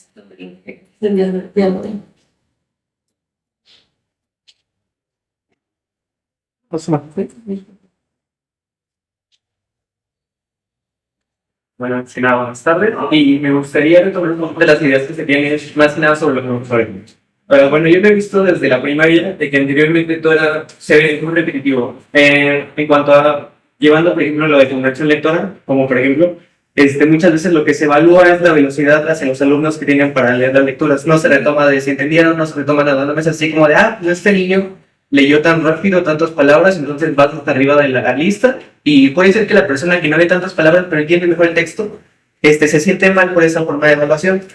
Eso también desmotiva, o bueno, yo lo veo de esa forma, de que muchos vemos o hemos visto la lectura desde cuando iniciamos la educación como una obligación. Es así, en la escuela te obligan a leer y tú lo tienes que hacer porque te lo dejan de tarea o porque es obligatorio.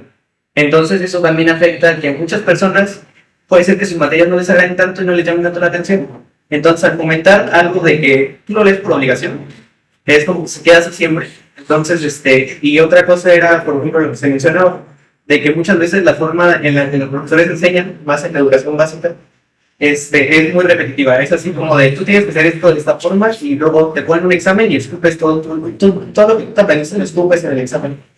Y eso también puede, bueno, trae varias consecuencias hacia las personas que pueden llegar a comprender la información, llegar a ciertas otras maneras. Y sé mucho con profesores que yo lo veía cuando decían, es que puede ser que llegues al resultado, pero en el programa viene así y tú lo tienes que hacer así. O sea, nunca ha habido como tal también esa libertad de los profesores de enseñar lo que saben y en la forma en que ellos quieren hacerlo.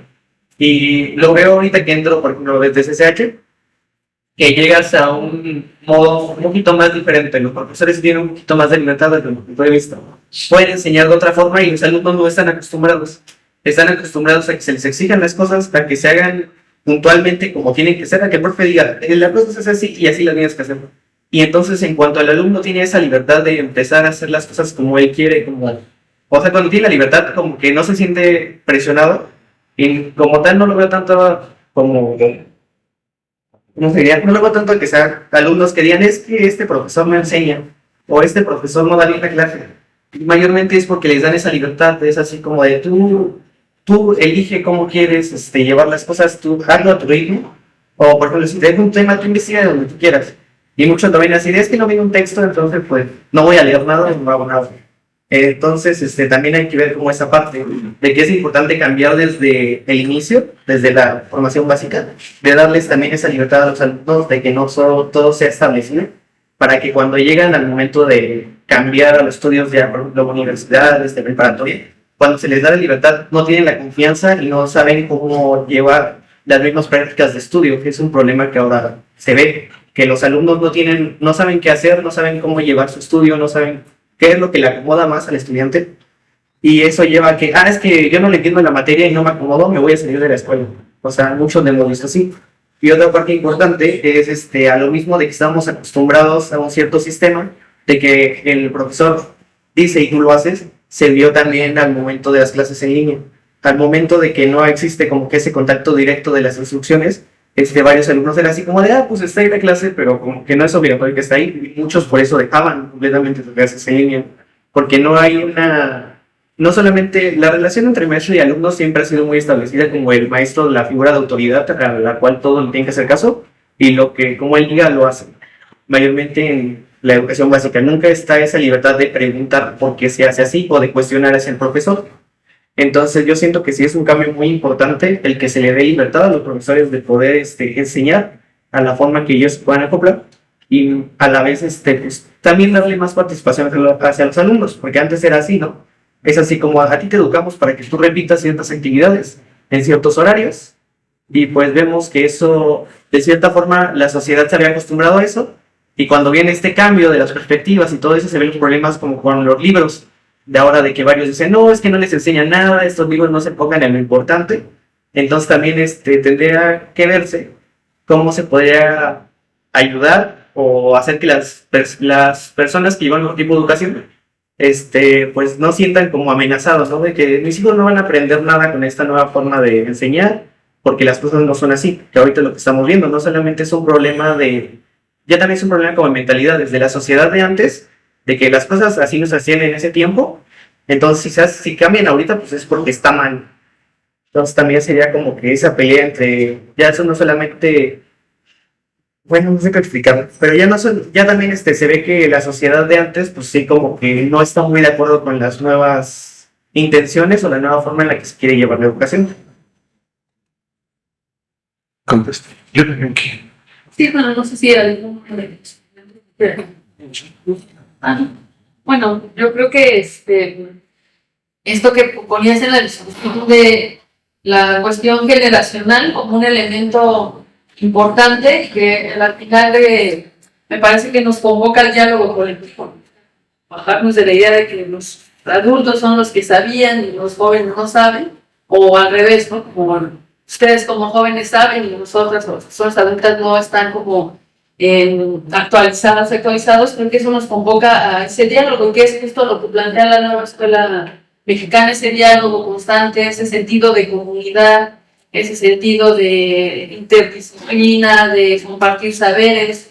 Entonces creo que ahí me pongo a pensar en eso, ¿no? La importancia de ese diálogo.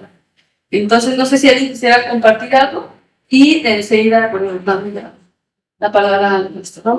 ¿Las preguntas?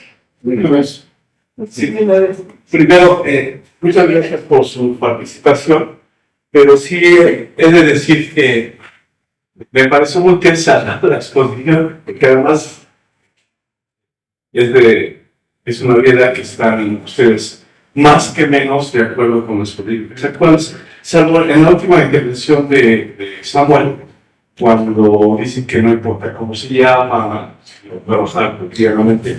Y sí, coincido en eso, pero me parece que eso resume un poco, o mucho, mejor dicho, la actitud de muchos cuando piensan que el asunto solamente es técnico, cambiar nombres de contenidos, cuando el asunto definitivamente es político, y por eso la educación tiene mucha importancia, porque la viabilidad, la continuidad de este proyecto, del actual gobierno, de la 4T, depende mucho de la educación de los miembros de la sociedad. La educación es fundamental. Por supuesto que las cuestiones técnicas son importantes, la cotidiana es importantísimo, pero sin políticas públicas con una cierta orientación más justa, más democrática, más incluyente, pues lo técnico se viene, ¿no? Porque como lo enseñaron, hemos tenido un montón de reformas educativas. Es más, como dije la vez pasada con respecto de lo laboral, no es casualidad que AMLO llegando derogar las dos reformas. La de Peña Nieto, educativa, que era más bien una reforma laboral para pegar a los maestros, y la laboral. Son ámbitos fundamentales. Pero bueno, en todo caso, no es mucha distancia. Y por eso decía que me pareció un poco pesada la exposición, que coincido plenamente. Pero en ese sentido, lo que quiero decirles es, un poco para generar la discusión y para escuchar argumentos en la defensa de las actuales políticas educativas, voy a poner del otro lado. Yo sí encuentro que en este proyecto, y nada más habrá que escuchar al director, al responsable, por cargo que tienen, de los nuevos libros de texto, más allá de su arrogancia, sí, me parece que un poco, pero solo un poco, porque hay otros clásicos que nunca pierden vigencia, independientemente del momento histórico. Pero este sí me parece que ya ha impregnado todo, ha sobreideologizado la asunto. Y ha podido ser autores, incluso, no sé, no tan conocidos, porque yo he de decir que me inscribí, estuve en las primeras etapas de la elaboración del proceso, pero cuando escuché a Pate, a los 10 minutos me decían, es insoportable. Porque empezó a hablar del marxismo viejo, ¿no? Incluso no recuerdo el nombre, de un lingüista, y además con conceptos que yo no comparto, ¿no? Como el de colonialismo, que tienen otra interpretación muy distinta. Pero un lenguaje farragoso e inteligible, y además de la arrogancia dije, no. Pero la verdad que el resultado sí es otra cosa. O sea, los libros, yo los invito a que los consulten, están en la página de internet de la CONALITET, la Comisión Nacional de los Libros de Curso Gratuito, para que lo revisen. Y sí son, por supuesto, que tienen la orientación política y ideológica de este actual gobierno, pero cuando hacen, por ejemplo, la historia reciente, me parece que es mucho más y va en voces de Adán como en otros. En fin, la pregunta es, ¿no encuentran ustedes muy sobreideologizada el asunto educativo en los textos y además las autoridades, además de los errores de comunicación, porque solo explicaron cómo hicieron los libros, los contenidos de cada libro, cuando tuvieron las técnicas? Una de las deficiencias de este gobierno es que comunican ya hasta que les soltaron los encuentros. En vez de haber llamado a estas conferencias para explicarle a la sociedad de qué se trataba. Ok, muchas gracias.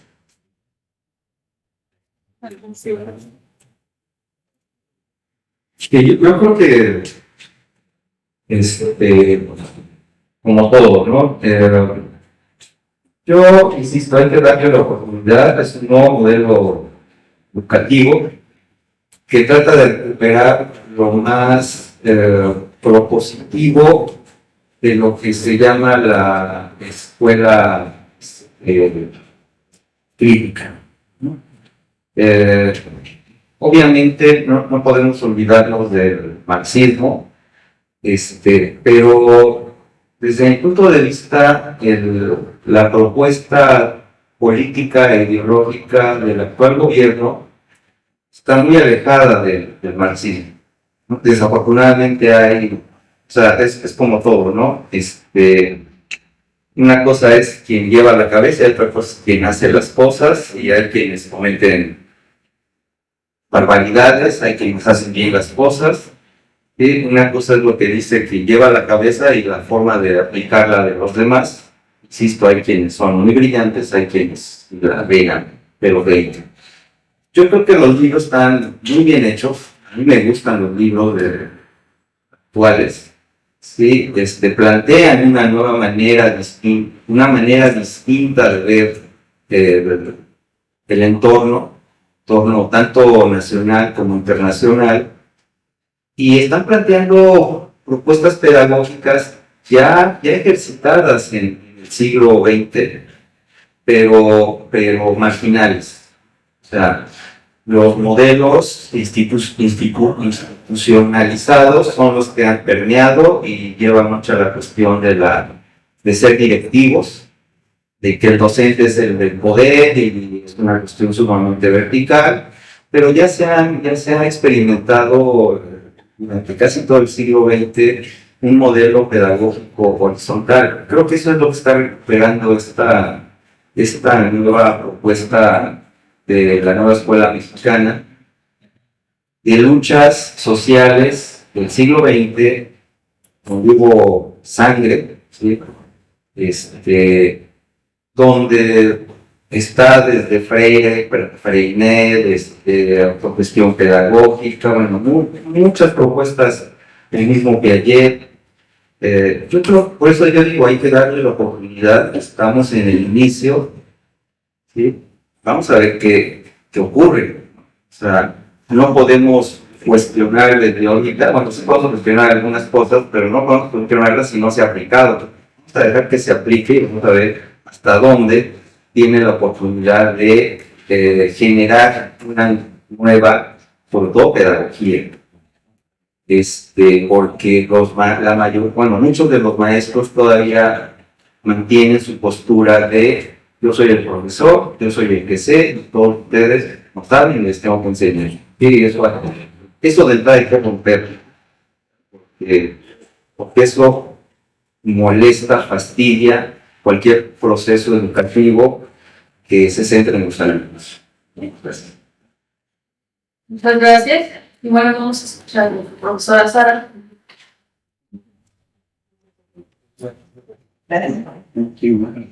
Bueno, yo quiero hacer algún comentario.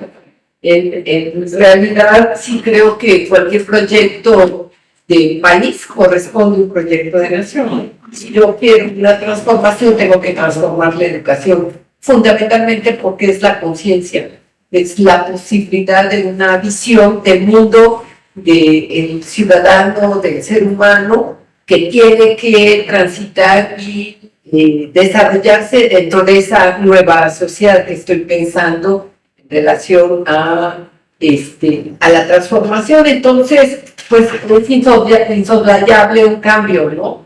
Si bien es cierto, pues el neoliberalismo hizo en los 35 años de su vida, de su desarrollo, una propuesta de visión de la educación eficientista, una educación tecnocrática, una visión de conciencia de los ciudadanos, de los ciudadanos que se incorporan a este proyecto, mercantilista, privatizante, consumista. Por supuesto, todos esos rasgos, aunque las propuestas educativas sonaran bastante interesantes, en realidad estaban orientadas al servicio del gran capital y al servicio de conformar conciencias con una visión donde la empresa, la visión del emprendedurismo fuese lo fundamental, ¿no? El producir dinero, el comprar, el generar esta idea que a mí es la que más me preocupa, privatizante, de que todo lo privado es lo bueno y lo público es desechable, no sirve. Eso ha generado formas de organización dentro de la escuela en todos los ámbitos, desde la educación básica a la educación superior, de competencia, de individualismo, de romper el tejido social, de romper la comunidad, y que hoy no va a ser nada fácil. Yo creo que es una tarea absolutamente difícil y que pues va a tener que contribuirse a través de las condiciones que nosotros, con esta idea de transformar y de una sociedad colectiva, una sociedad no individualista, donde se rompa esta idea de que el mercado lo que vale y lo desechable es lo fundamental, ¿no? Porque los seres humanos en esta sociedad somos desechables. Y eso nos han enseñado. El que no tiene éxito no sobrevive y entonces hay que tirarlo a la basura. La OCDE, con sus propuestas políticas que han permearon todo el siglo pasado, desde la instauración del neoliberalismo hasta hoy, todavía a través de sus formas de evaluación ha sido el mecanismo fundamental para que no solamente en México, sino en todos los países se cumpla esta forma de propuesta. Y claro, si ustedes revisan la UNESCO junto con lo que dice la OCDE, pareciera ser que técnicamente pareciera lo mismo, pero no es cierto. No es lo mismo porque la orientación y la formación de la conciencia no va hacia el mismo lugar. El trabajar en equipo del neoliberalismo no es lo mismo del trabajo en equipo desde una visión de transformación colectiva. Yo creo que además no es una propuesta efectivamente nueva. La escuela mexicana, que hay que trabajarle mucho todavía tiene muchos grises, todavía tiene mucho de dónde construir. Están las propuestas de los compañeros de la Coordinadora Nacional de Trabajadores de la Educación, que son los que han dado la batalla fundamental contra el neoliberalismo, no apenas de ayer, ¿no? Sino tienen décadas luchando por una transformación educativa y social, ¿no? Y que el PTO hay que echarle una revisadita. El programa para la democratización de la educación y la cultura de Michoacán es una visión de proyectos y además con toda la experiencia comunitaria colectiva de rescate de nuestras raíces y de lo que ya se está haciendo en las comunidades oaxaqueñas, michoacanas, que pues por supuesto, por lo menos para el neoliberalismo era necesario aplastar, ¿no? Y que hoy pues se abre. Por supuesto los compañeros son muy críticos y también son críticos con la cuarta transformación.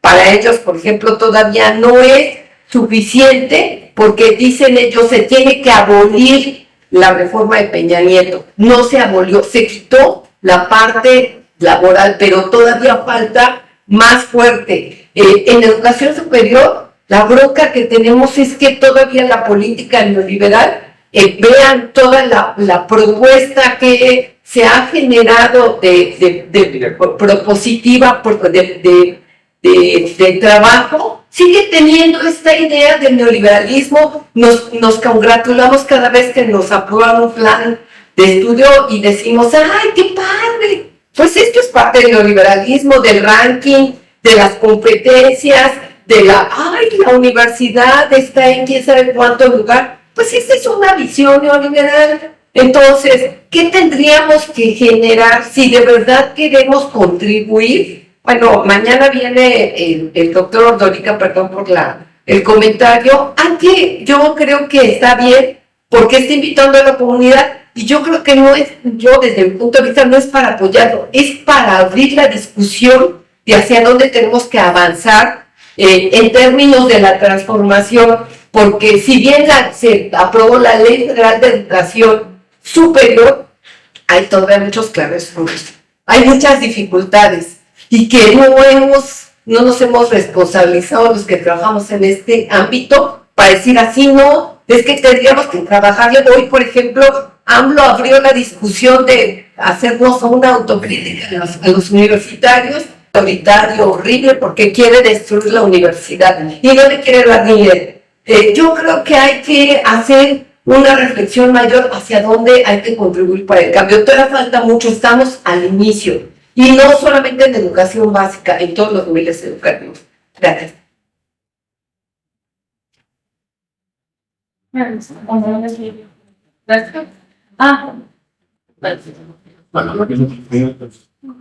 Por allá también hay una.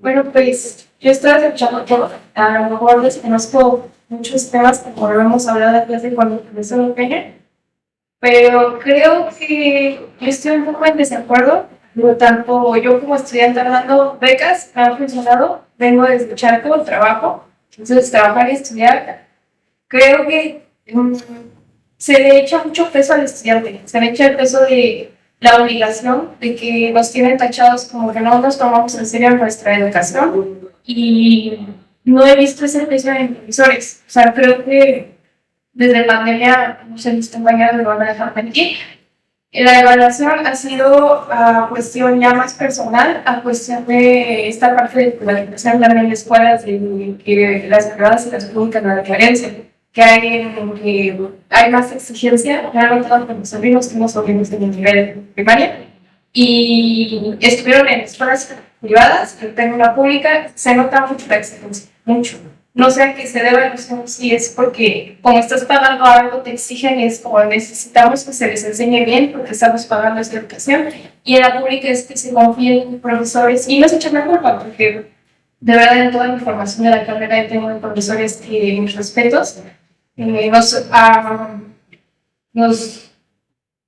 se dice?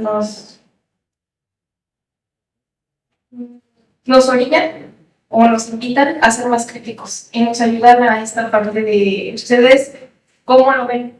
Hablan a la crítica, ¿cómo creen que sería correcto esta parte de que se les enseñe? Y no se cierran a la parte de soy profesor, yo lo sé todo y se va a valorar por 90% de examen. Aunque estoy de acuerdo de los exámenes, pero sí que creo que deberíamos hacer esta diferencia de no echarle tanto peso a nosotros como alumnos y decir la culpa es del alumno que no quiere aprender, la culpa es del alumno porque es ignorante o no sabe de los temas que yo como profesor lo sé. En cuestión de lo de AMLO, pues sí, yo sí lo apoyo porque me he dado cuenta que poco a poco, pero ha hecho muchos cambios. Yo considero que las becas a mí, regresando a mi comentario inicial, me han apoyado mucho como estudiante y vaya, gracias a eso tengo mi educación. O sea, he podido explotarme como persona y creo que esta nueva, parece que abrió una universidad para dar esto a estudiantes que no quedaran en el UNAM, Poli, que pues son escuelas muy demandadas y que son escuelas que la verdad yo vengo de examen, de todos mis compañeros de 60, un grupo de 60, nada más entraban 3 personas. O sea, desde ahí te das cuenta cómo es de selectivo y cómo es que se ha armado este sistema y lo que hace falta para que nosotros cambiemos, porque ya es un cambio social, y hacer eso y hacerle ver a la gente que hay que abrirle oportunidades a las nuevas generaciones y preocuparse, porque reitero, como profesores, como alumnos, preocuparse en qué estamos dando a las generaciones que vienen, qué vamos a hacer como profesionales, porque yo lo he notado con mis compañeros, qué profesionistas queremos ser, qué serio estamos aprendiendo, o sabes nada más en la carrera por tener un título y sin saber nada, tener algo para ganar dinero. O sea, prácticamente no te importa como profesionista hacer bien las cosas o preocuparte por las generaciones. Pues, me quedo con eso y igualmente, no sé si me voy a contestar a mi duda de esa diferencia.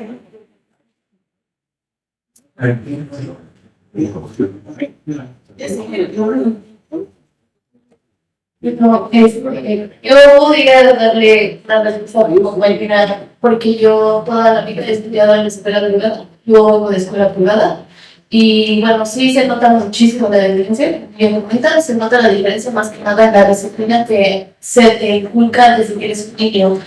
Y bueno, antes yo decía que las escuelas privadas, cuando yo iba en la escuela privada, yo decía que era muy una exageración el hecho de que si no, diario te revisaban los zapatos boleados, ¿no? Si no traías los zapatos boleados, entonces te mandaban a la prefectura a que fueras y tú bolearas tus zapatos. O el hecho de traer el uniforme completo, si no traes el uniforme completo, pues igual era una sanción, pedir por el uniforme y buscarlo. O los tenis limpios, o por ejemplo, recuerdo mucho que en la primaria cuando nos daban anotábamos en el cuaderno si estábamos borrando, muy maltratado, anotando la otra y tercera vez a escribir. Entonces, para mí siempre fue como, wow, esto es muy, parece como ya de parece dictadura, ¿no? Pero creo que ahora, al momento de yo entrar a la prepa y a la universidad, porque ya me vengo de examen, yo estudié en la vocacional. Al momento de ver ese gran cambio entre una privada y una pública, pues se notó bastante, para un cambio muy radical, porque el hecho de que yo estaba acostumbrada a que nos trajeran bajo un reglamento y una disciplina muy marcada de siempre hacer tareas, si no haces tarea, te vas, o sea, y el ver que mis compañeros, o sea, obviamente yo tenía otra disciplina, pues me ha costado mucho trabajo adaptarme a ese tipo de disciplina que traen mis compañeros. Igual, no digo que todos, porque sí hay algunos que, aunque vengan de pública, sí traen marcada esta disciplina, porque igual la traen desde casa, pero creo que el no reforzarla en casa es lo que hace que no se tenga esa disciplina en una escuela pública, porque en la privada, tanto en la escuela como en YouTube, inculcan también a los padres a que esa misma disciplina se dé en casa. Entonces creo que eso es la gran diferencia que se hace y gracias a esa disciplina pues he logrado terminar mi carrera, ¿no? También. Pero creo que esa es la base, igual el que estén muy atentos a ti, ¿no? O sea, como el hecho de que siempre el profesor está atento a tus dudas, a qué es lo que quieres hacer, qué no puedes hacer, y si no lo puedes hacer, bueno, pues tengo clases particulares que te doy con tus otros compañeros que tienen el mismo nivel que tú estás teniendo. Y creo que aquí algunas veces es como si no entendí, y pregúntale a tu compañero, no, pues yo respondí. Entonces creo que es bastante notorio esa disciplina que comenta un compañero, pero al final de cuentas creo que igual uno tiene un criterio propio ya cuando crece, pues él también nos lleva a tener disciplina.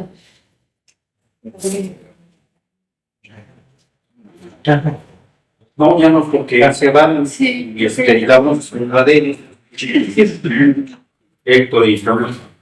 Sí, pues muchas veces por los comentarios se va a poner que cerrar aquí la mesa porque tienen un examen profesional los profesores, pero sí invitarles a las mesas que están generando psicología social para seguir reflexionando sobre estas temáticas que estuvieron aquí planteando y que siguen siendo, digamos, no vamos a llegar a una conclusión porque el tema es emergente y es de una revisión, una crítica constante.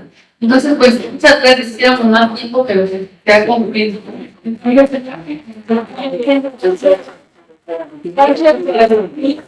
No.